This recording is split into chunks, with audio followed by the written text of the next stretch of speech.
Nyaweskanot Swagwego, Onundawaka Nia. My name is Peter Jemison. I want to tell you about the Canandaigua Treaty, a treaty between the Six Nations, Haudenosaunee, and the United States, made in 1794. Article 6 of the U.S. Constitution says, all treaties shall be the supreme law of the land. Most people don't think of Indian treaties as living documents. However, on November the 11th, 2007, Six Nations people gathered with our friends in Canandaigua, New York, to mark the anniversary of this treaty.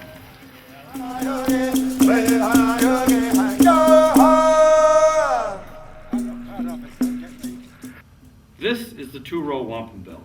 Traveling along this line are the Six Nations people in our canoe. Traveling along this line are the people of the United States traveling in their ship. We can have peace and friendship forever, so long as we can accept the right of each to exist.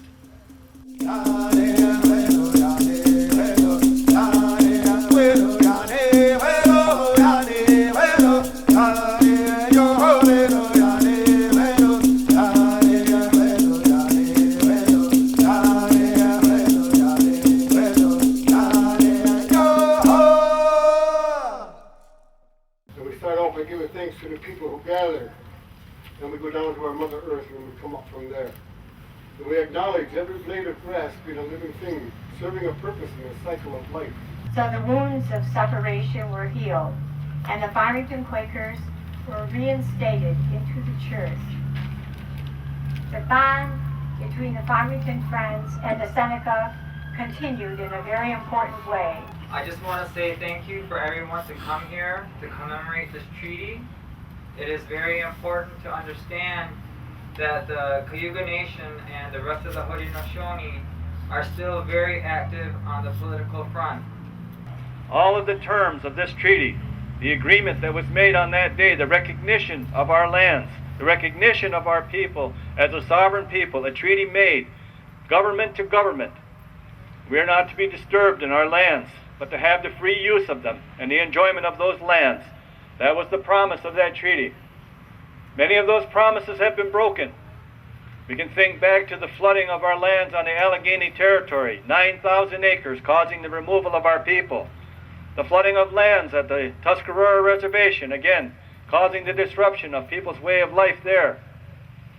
The creation of the St. Lawrence Seaway, causing a disruption to our Mohawk brothers and sisters. These are the realities of these treaties.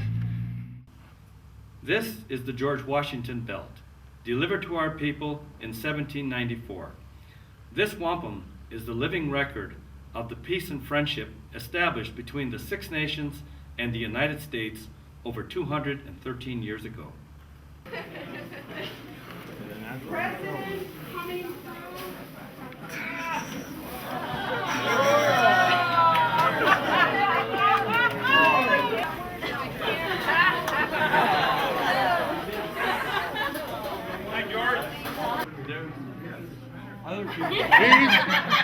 These are my real teeth.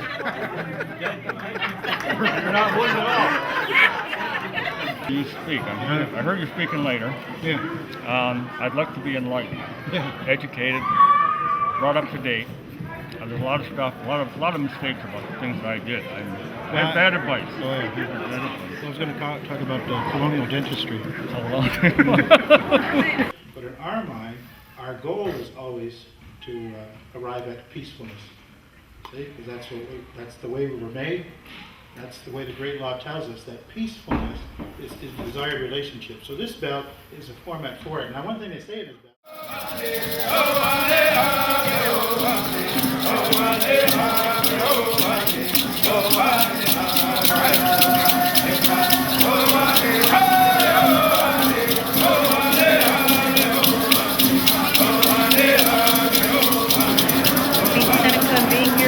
Celebrating.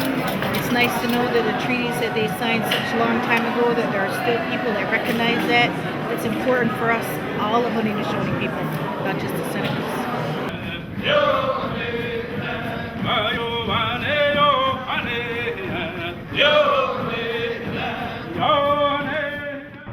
In this treaty, part of the agreement was that was that the treaty was made between our white brothers and us, the Haudenosaunee people. And the way I understand it is that in order for us to honor this treaty, us as Haudenosaunee, we have to remain who we are. And if we lose our language and we lose our heritage and our culture, then we're violating our own treaty.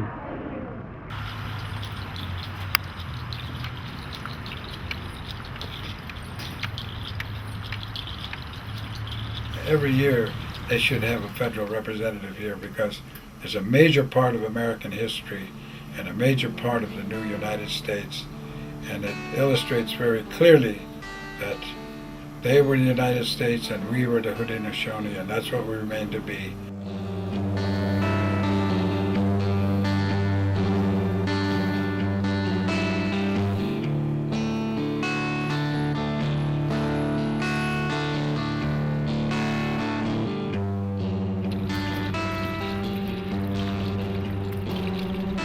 We are then and we are now the Haudenosaunee.